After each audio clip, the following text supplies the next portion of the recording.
ये पेपर मुझे बड़े मुश्किल से मिला। आप देख सकते हैं कक्षा 10वीं त्रैमासिक परीक्षा 2022-23 गणित, ठीक है। और समय रहेगा 3 घंटा और सभी प्रश्नों के हल करने अनिवार्य हैं प्यारों। और सबसे खुशी की बात है, मैं पेपर लेकर आया हूँ महाकाल की नगरी उज्जैन से। तो मैं महाकाल की नगरी उज्जैन से बोल रहा हूँ।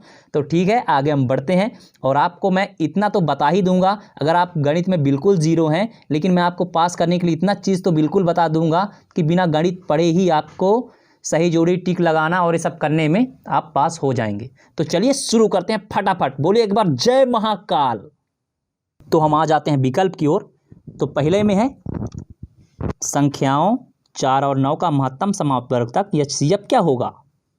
तो इसका बहुत ही सिंपल आंसर है, इसका हो जाएगा आपका ए, 1 होगा, ठीक है। तो हम आगे बढ़ते हैं इसी के साथ। समय आपके पास ही बहुत कम है, पेपर बहुत जल्दी होने वाला है आपका, तो इसीलिए मैं जल्दी से आपको बता देता हूँ। यदि किसी द्विघात बहुपद ax² + bx + c के शून्यांक a और b हों तो a + b का मान होगा। देखिए इस पेपर में थोड़ा सा मिस छप गया है। जब इसको हम पूरा सॉल्व करते हैं तो इसका आंसर निकल कर आता है c/a। ये इसका करेक्ट आंसर होगा। और मतलब कि ये d का ही बनाया हुआ रूप है। ये थोड़ा सा यहाँ पे लिखने वालों ने गलत कर दिया था। देखिए इस तरह पेपर में छोटी मोटी गलतियाँ होती रहती हैं। तो हम आगे बढ़ते हैं, इसको आपको ध्यान देना है और ऐसी गलतियों को सुधारना है। और जो बच्चे मुझे देख रहे हैं रिवीजन के लिए, भी मन लगा कर देखेंगे, ऐसी गलतियाँ पेपर में होती हैं तो कभी कभी आपको भी सॉल्व करना पड़ जाता है, ठीक है। रैखिक समीकरण युग्म a1x + b1y + c1 = 0 तथा a2x + b2y + c2 = 0 के हल न होने की शर्त है। इसका आंसर सिंपल सा है प्यारों, इसका आंसर सिंपल सा हो जाएगा आपका ये। जब आप हल करते हैं इसको तो ये हो जाता है, ठीक है। तो इसके बाद हम बढ़ते हैं चौथे क्वेश्चन की ओर, जो कि किसी त्रिभुज ABC में DC, ये सब जो आपका लिखा हुआ है इसको आप अच्छे से पढ़ो मन लगाकर, क्योंकि मैं चाहता हूँ कुछ चीज़ें आप भी पढ़ो, क्योंकि आपके कोर्स का है। अगर मैं पढ़ दूंगा तो फिर मज़ा नहीं आएगा आपको भी और मुझे भी, क्योंकि मैं चाहता हूँ आप स्ट्रांग बनो। इसीलिए मैं चाहता हूँ कि कुछ इसमें करो। तो ठीक है, इसमें दिमाग लगा लो थोड़ा सा, आप नहीं लगा पा रहे हो, चलिए मैं ही इसका आंसर आपको प्रोवाइड करा देता हूँ। इसका उत्तर होगा तब x का मान 4 होगा, ठीक है।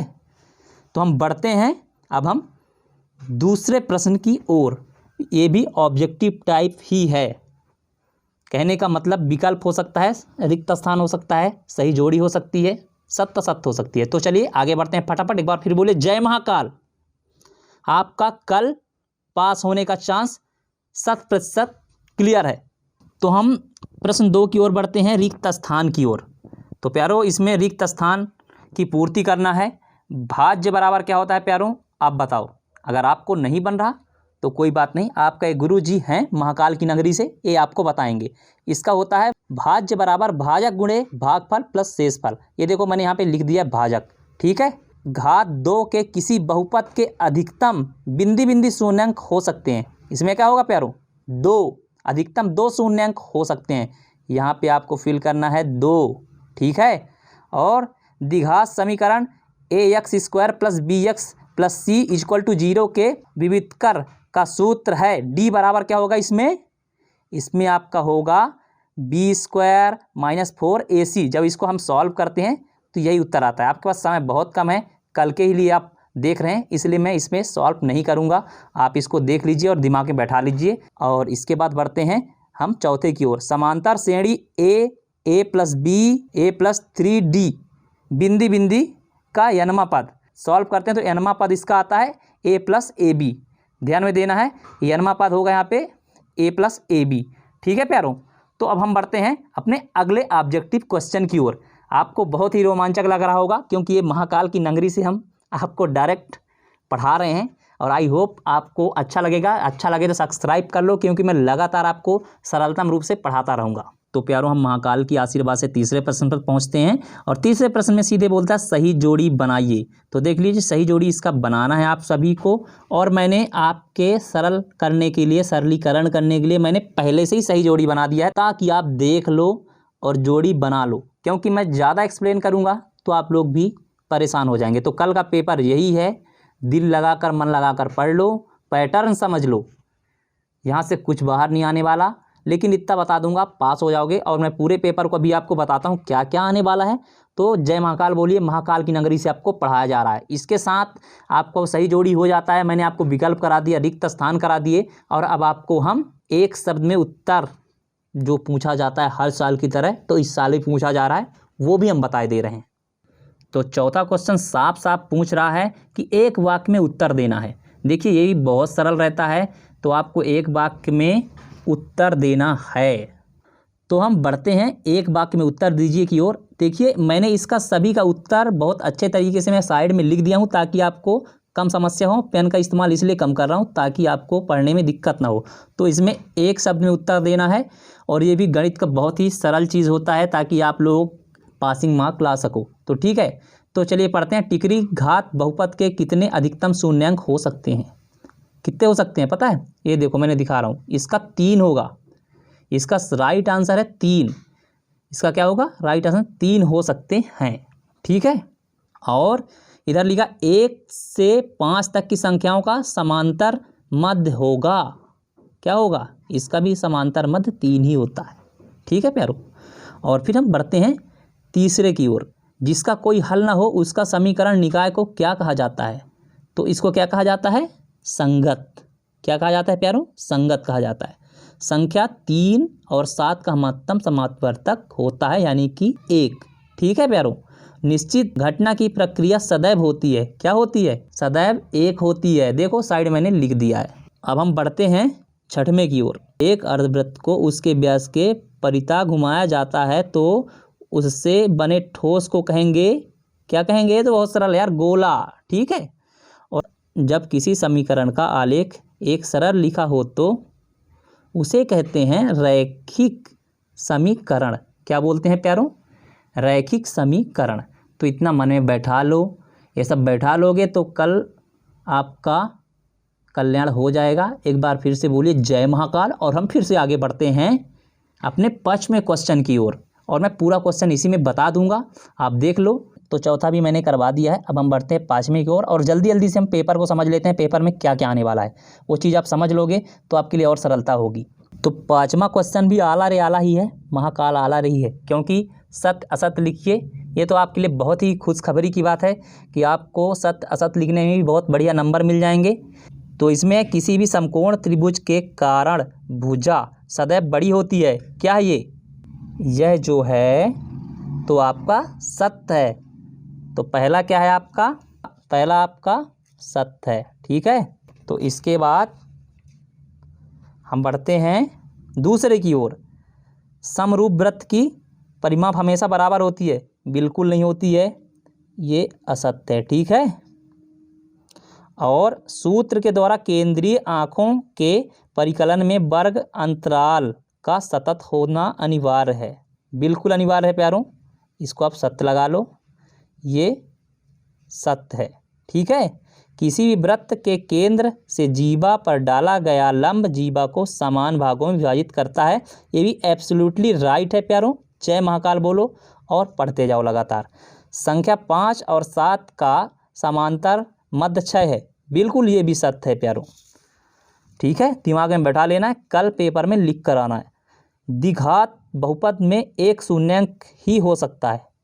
बिल्कुल नहीं, ये क्वेश्चन से ही गलत लगता है और एब्सोल्युटली ये गलत ही है। तो हम बढ़ते हैं अपने 6वें क्वेश्चन की ओर, और मैं जल्दी जल्दी आप लोगों को अब समझाऊंगा कि पेपर में क्या क्या आने वाला है, उसको दिमाग में बैठा लो। सबसे पहले मैं पेपर 6 से और जितने भी प्रश्न हैं सभी को समझाता हूँ 6 से पूरे तक। तो आपको मिलाकर पेपर समझना है। पहले आपको बताऊंगा, दिखाऊंगा पेपर, आप उसका स्क्रीनशॉट लेते जाओगे कि पेपर में ये फंसने वाला है, तो आप फटाफट स्क्रीनशॉट लोगे। तो चलिए शुरू करते हैं। तो 6वां क्वेश्चन बहुत ही इंटरेस्टिंग है। एक मिठाई विक्रेता के पास 420 काजू की बर्फियाँ और 130 बादाम की बर्फियाँ हैं। वह इसकी ढेरियाँ बनाना चाहती है, मतलब वो लड़की है, ध्यान रखना लड़का नहीं है। ठीक है, कि प्रत्येक ढेरी में बर्फियों की संख्या सामान्य रहे तथा ये ढेरियाँ बर्फ़ी की परत में न्यूनतम स्थान घेरें। इस काम के लिए प्रत्येक ढेरी में कितनी बर्फियाँ रखी जा सकती है? देखो इंग्लिश वालों भी ध्यान देना, इंग्लिश में भी लिखा हो। देखो हिंदी और इंग्लिश में आप लोग ट्रांसलेट कर लो, मैं हिंदी में बता देता हूँ क्योंकि हिंदुस्तान है, पढ़ना सरल हो जाए ताकि। तो महाकाल की नगरी से बोल रहा हूँ, इसलिए फिर से एक बार जय महाकाल बोलो। ठीक है। तो इसके बाद इसमें अथवा भी दिया है, दर्शाइए कि प्रत्येक धनात्मक संपूर्णक 2q के रूप का होता है तथा प्रत्येक धनात्मक विषम पूर्णांक 2q+1 के रूप का होता है जहाँ q कोई पूर्णांक है। ठीक है, इसका अथवा ये है प्यारों। तो पेपर को जल्दी जल्दी समझाता हूँ, फिर इसके बाद सॉल्व बताता हूँ। ठीक है, और इसको स्क्रीनशॉट भी लेते जाओ ताकि आपको पेपर भी मिल जाए। और सातवां आपका होता है द्विघात बहुपद x² + 5x + 6 के शून्यांक ज्ञात कीजिए, और इसका अथवा भी बताना शुरू करता हूँ। पेपर को मैं दिखाता जाऊँगा, आपको स्क्रीनशॉट लेते जाना है समझने के लिए, ताकि आप लोग भी समझ पाओ। मैं लास्ट में एक्सप्लेन कर दूंगा हर चीज़ को। वहीं सातवें का अथवा है एक द्विघात बहुपद ज्ञात कीजिए जिसके शून्यांकों के योग और गुणनफल क्रमशः 5 और 2 हैं। ठीक है प्यारों। और इधर 8वें में आ जाता है AP के प्रथम 4 पद लिखिए, जबकि प्रथम पद A = 5 सर्वांतर D = -5 है। प्यारों इंग्लिश में भी देख लो, और इसके साथ अथवा भी आता है। अथवा में क्या दिया हुआ देख लो, AP 2 - 2 - 6 - 10 के बिंदी बिंदी अगले 4 पद लिखिए। इसको हल करके 4 पद लिखना है। ये बहुत सरल है, और ये फिर से आ गया, बहुत अच्छा प्यारा क्वेश्चन है। इसको आप देख लो, 9वें का है 10 मीटर लंबी एक सीढ़ी एक दीवार पर टिकाने पर भूमि से 8 मीटर की ऊंचाई पर स्थित एक खिड़की तक पहुंचती है। दीवार के आधार से सीढ़ी के निचले सिरे की दूरी ज्ञात कीजिए। बहुत सरल है, इसको मैं हल करके बताऊंगा, और ये गूगल में लिख दो, वैसे भी आ जाएगा। ठीक है, पेपर समझ लिया आपने 9वां, फटाफट दिमाग में बैठा लो। और इसके बाद इसका अथवा भी है, तो इसका स्क्रीनशॉट फास्ट ले लो। तो ये 10वें का भी आप स्क्रीनशॉट ले लो। ठीक है, के का मान ज्ञात कीजिए, आगे आप पढ़ लीजिए। ठीक है, और इसके बाद अथवा भी समझ लीजिए। मैं उत्तर लास्ट में बताऊंगा प्रश्न समझाने के बाद, तो आपको प्रश्न समझ में आया होगा। अगर आपको समझ ही नहीं आ रहा तो आप कॉपी में लिखोगे क्या। ठीक है, आगे बढ़ते हैं 10वें के अथवा की ओर। तो ये 10वें का अथवा है, इसको भी जल्दी जल्दी आप स्क्रीनशॉट लो, फिर मैं आंसर बताना स्टार्ट करूंगा इसके बाद। और ये 11वां आ जाता है, इसका भी आप फास्ट स्क्रीनशॉट लो। यही सब पेपर में आने वाले हैं महाकाल की कृपा से, तो आप लोग जल्दी से जल्दी इसको ले लो। 11वां का अथवा के साथ है, दोनों का स्क्रीनशॉट लो। और इसके बाद हम बढ़ते हैं 12वें की ओर। 12वें का अथवा और दोनों क्वेश्चन साथ में लिखे हुए हैं, इसका भी आप जल्दी से स्क्रीनशॉट ले लो। और इधर फिर से हम आ जाते हैं 13वां की ओर। 13वां में लिखा है 4 सेंटीमीटर वाले एक वृत्त की त्रिज्याखंड का क्षेत्रफल ज्ञात कीजिए जिसका कोण 30 अंश है। ठीक है प्यारों, और अथवा भी देख लीजिए। अथवा में क्या लिखा है, आकृति में छायांकित क्षेत्र का क्षेत्रफल ज्ञात कीजिए यदि ABCD का भुजा 14 सेंटीमीटर का एक वर्ग तथा APD और PPC का अर्धवृत्त है। ये बहुत सरल है, मैं बहुत जल्दी से 2 मिनट में इनको सॉल्व करके दिखाऊंगा। बस आप देखते रहो, पहले पेपर समझ लो। पेपर नहीं समझोगे तो आपका बंटा धार हो जाएगा। वहीं 13 का इंग्लिश मीडियम में छपा हुआ है अथवा का क्वेश्चन। ठीक है, और प्यारे लाल लालियों यहीं 14वें में आ जाते हैं। एक डिब्बे में 5 लाल कंचे, 8 सफ़ेद कंचे और 4 हरे कंचे हैं। इस डब्बे में एक कंचा यदि छाया निकाला जाता है, इसकी क्या प्रायिकता है कि कांच हरा नहीं है। ठीक है, तो इसको भी स्क्रीनशॉट ले लो, मैं जल्दी सॉल्व करके बताता हूँ। इसमें अथवा भी दे दिया है। मान लीजिए हम एक पासे को एक बार फेंकते हैं और इसमें 4 से बड़ी संख्या प्राप्त होने की प्रक्रिया क्या है। ये पहला क्वेश्चन बनता है, और दूसरा क्वेश्चन बनता है 4 से छोटी या उसके बराबर संख्या प्राप्त होने की प्रक्रिया क्या है। दोनों की स्क्रीनशॉट लो, बहुत सरल है, हर साल पूछा जाता है। इसको मैं जल्दी से बताऊंगा, टेंशन मत लो। बस पहले आप लोग इसको दिमाग में बैठा लो कि पेपर ही आने वाले हैं। ये 15वां है, और 15वें को आप स्क्रीनशॉट ले लो।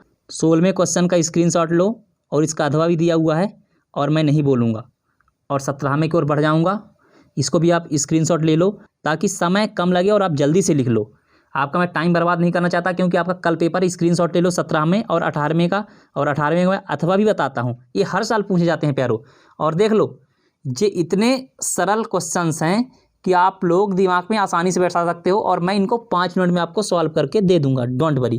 तो ये 18वां है, और ये मन लगाकर इसको अच्छे से देख लो।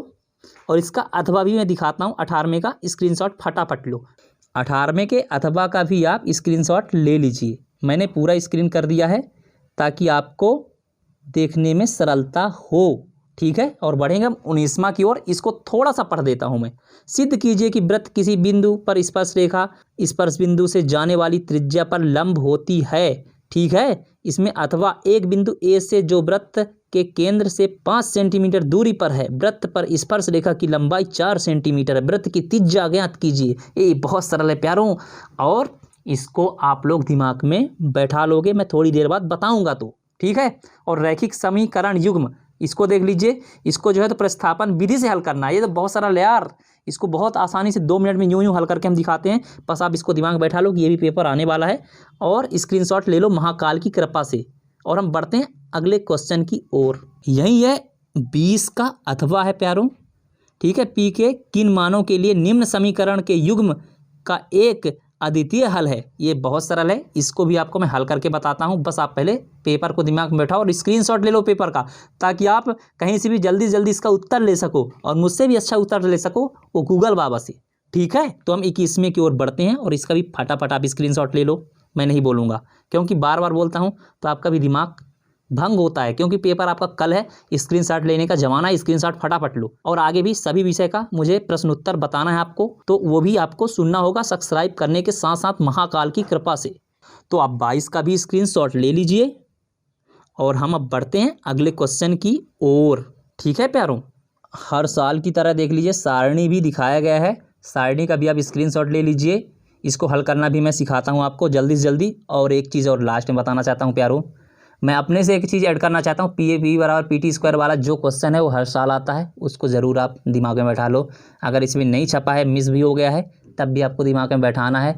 ये पेपर तो आते जाते रहेंगे, लेकिन सवाल आपको आने चाहिए। तो वीडियो बहुत बड़ी हो रही है, इसलिए एक पार्ट और डालने जा रहा हूँ। तो अगले पार्ट में मैं 6 से लेकर 23 तक का पूरा सोल्यूशन दे रहा हूँ, उसे भी आप जाकर देखो और पूरे विषय भी देखो। पूरे विषय मैंने डाल रखे हैं यहाँ पर।